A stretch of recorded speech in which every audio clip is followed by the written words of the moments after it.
Hi everybody, this is Gerard Braud. Welcome to this edition of the Broadcast, where we give you bite-sized bits of best practices to help you be a better leader and a more effective communicator. I'm coming to you today from the New Orleans International Airport. I am traveling today, and as I go through the airport, I'm seeing lots of people with masks on. Of course, the people behind me are just eating. Let's turn the camera this way some so we don't have to watch them eat.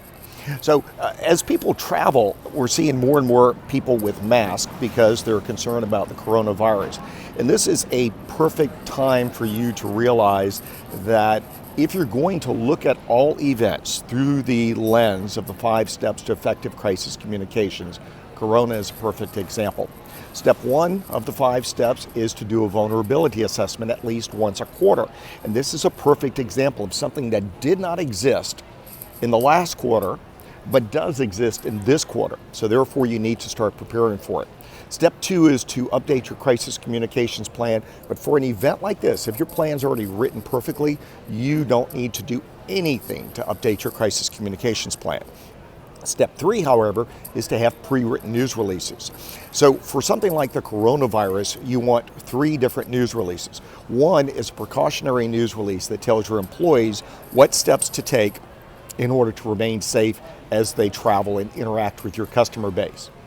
The second version would be a version if an employee gets sick or someone associated with your organization gets sick with that virus, and how you would communicate, because you're going to get a lot of attention very fast. It's going to come swiftly.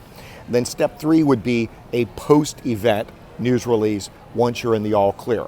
Now, Corona is a perfect example of a smoldering event that can reach a flashpoint at which it affects the revenue, reputation, and brand of your organization. So that's how we define a crisis, when it affects revenue, reputation, and brand of the organization.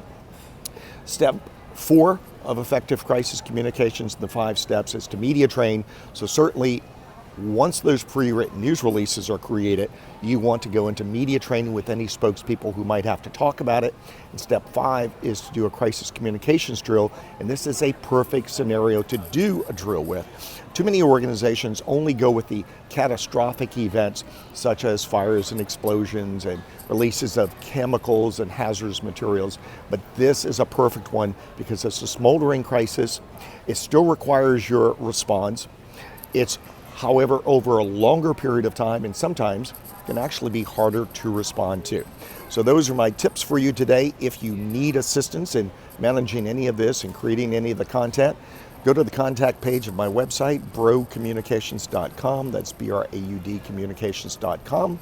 And of course, there'll be more on my blog at blog.braudcommunications.com. In the airport with the people wearing their masks, this is Gerard Braud.